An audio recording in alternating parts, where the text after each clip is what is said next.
Now let's take the subject of the Negro. Communism lies to the Negro. They say, we're for you. We sympathize with you. Our heart breaks for you. And then they use him viciously to destroy society and destroy civilization. They don't help him. Most Negroes are getting wise to this. The communists go in there and they use the Negro ruthlessly and viciously to destroy society, destroy the Negro, destroy everybody. And what does democracy do? Democracy, boy, what they preach. But I live right there in Washington, ladies and gentlemen, boys and girls, and I can tell you that the ones that do the biggest preaching about mixing with the Negroes, those are the ones that live down there in the places where they can't even drive in there. They're not allowed anywhere near. Their kids don't go to Negro schools. They have nothing to do with them. It's pure hypocrisy, just as rotten as the communists. In fact, maybe more rotten. Democracy and communism in these respects are exactly the same. Nazism says to the Negro, we don't want to hurt you, we don't want to persecute you, but we feel that you're not culturally as mature as we are. We don't want you to live right next door to us. We tell the truth to Negro. And most of you people, white people, if you're perfectly honest, will say that that's the truth. And you all know it. And yet when you get next to a Negro, you're afraid to tell him that. You're afraid you want to be real sociable and nice, so you lie to him. And all this does is hurt him and hurt you.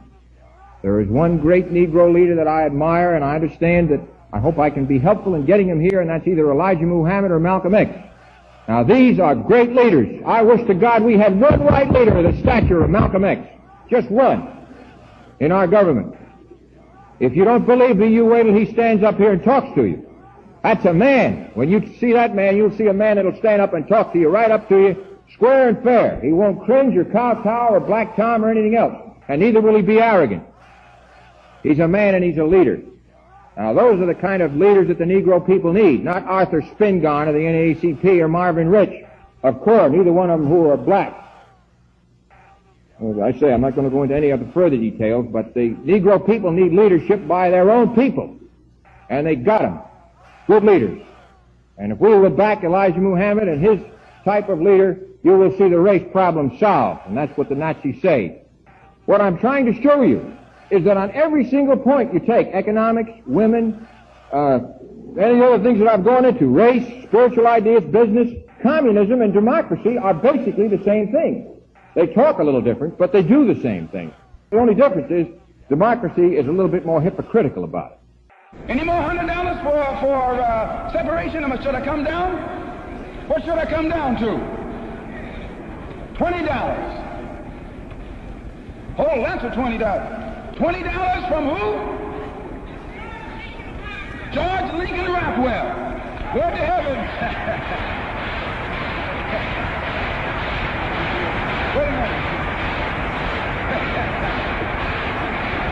Wait a moment. Got $20 from George Lincoln Rockwell, and you got the biggest hand you ever got, didn't you, Mr. Rockwell? In May of 1945, the Third Reich was in chaos. Adolf Hitler was dead, German surrender was imminent, and Allied troops had already begun divvying up German territory. But high-ranking Nazi engineer Werner von Braun wasn't worried. In fact, he approached the US government directly, informing them of his location and waiting calmly for their arrival. As the brain behind the world's first long-range ballistic missile, von Braun knew his expertise made him a highly valuable military asset. And sure enough, his so-called captors gave him a decidedly warm welcome. Von Braun wasn't the only Nazi scientist receiving this treatment. While World War II was almost over, a new war was brewing. And the US was eager to recruit the smartest minds in Germany before the Soviets got the chance.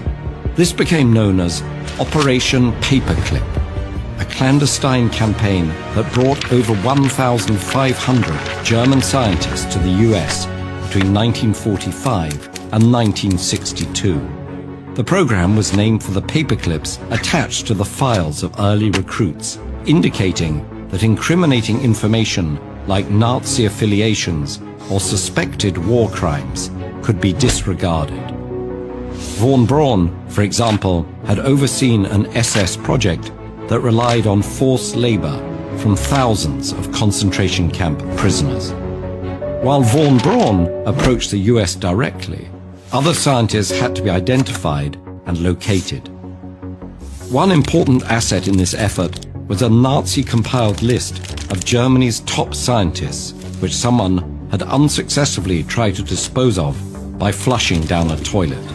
The US approach, however, featured a different and particularly tempting brand of coercion, the promise to relocate entire German families and grant them citizenship. This controversial offer was one of the reasons Paperclip was initially shrouded in secrecy, but the project became difficult to hide when Germans started popping up all over the US. The military tried to get ahead of any controversy by revealing the operation to the press in late 1946. But the news immediately attracted criticism from many prominent voices, including Albert Einstein, Eleanor Roosevelt, and the NAACP, as well as many veterans organizations. These parties opposed granting German scientists citizenship, while millions of displaced persons, including survivors of Nazi atrocities, had no chance of coming to America. Most Americans were also against employing former Nazis in sensitive national security positions. But as the Cold War ramped up, the military argument for keeping these scientists out of Soviet hands overpowered popular objections. With his Nazi past largely hidden from the public, von Braun became one of the US's most important engineers at the height of the space race. In 1958, his team responded to the Soviet launch of Sputnik with the US's own successful satellite launch. And in the 60s, he was the chief architect of Saturn V, the rocket that brought Americans to the moon. Other Paperclip recruits contributed to the development of chemical weapons, such as Agent Orange, pharmaceutical research, and the development of modern airplanes. These contributions helped the US government present Paperclip as a success. But, in hindsight, it's hard to gauge how helpful the program really was.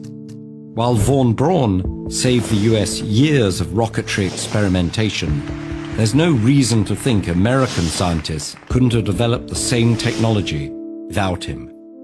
Furthermore, very few paperclippers were as exceptional as von Braun. Many were average scientists who either completed their contracts and returned to Germany, or took jobs alongside Americans with equivalent expertise. Can pressing political and military concerns justify overlooking war crimes? I stand here clear-eyed about the dangers of division in our country and in our world, understanding why a state for the Jewish people is so essential. Do you support reparations for Black people? I'm not going to sit here and say I'm going to do something that's only going to benefit Black people. No. Look at my own life, where a daughter of a South Asian mother and a Jamaican father concluded her own interfaith wedding with her husband, breaking a glass and everyone yelling Mazel Tov.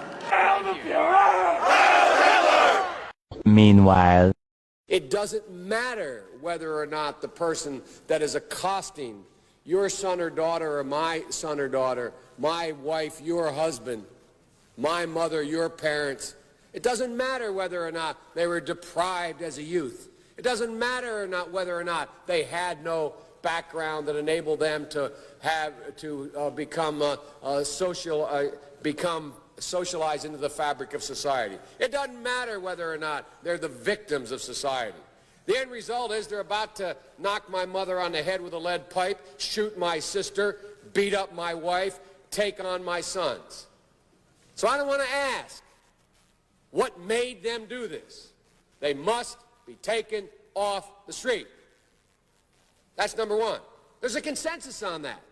Unless we do something about that cadre of young people, tens of thousands of them, born out of wedlock, without parents, without supervision, without any structure, without any conscience developing, because they literally, I yield myself 3 more minutes, because they literally have not been socialized. They literally have not had an opportunity. We should focus on them now. If we don't, they will, or a portion of them will, become the predators 15 years from now. And Madam President, we have predators on our streets that society has, in fact, in part because of its neglect, created. Again, it does not mean because we created them that we somehow forgive them or do not take them out of society to protect my family and yours from them. They are beyond the pale, many of those people. Beyond the pale. We must make the streets safer. I don't care why someone is a malefactor in society. I don't care why someone is antisocial. I don't care why they become a sociopath. We have an obligation to cordon them off from the rest of society, try to help them, try to change their behavior. That's why we do in this bill. We have drug treatment and we have other treatments to try to deal with it. But they are in jail, away from my mother, your husband, our families. You know, I used to say early on when I was a kid, I'd say, when I was a young senator, I'd say, if I were a Jew, I'd be a Zionist. I am a Zionist. You don't have to be a Jew to be a Zionist.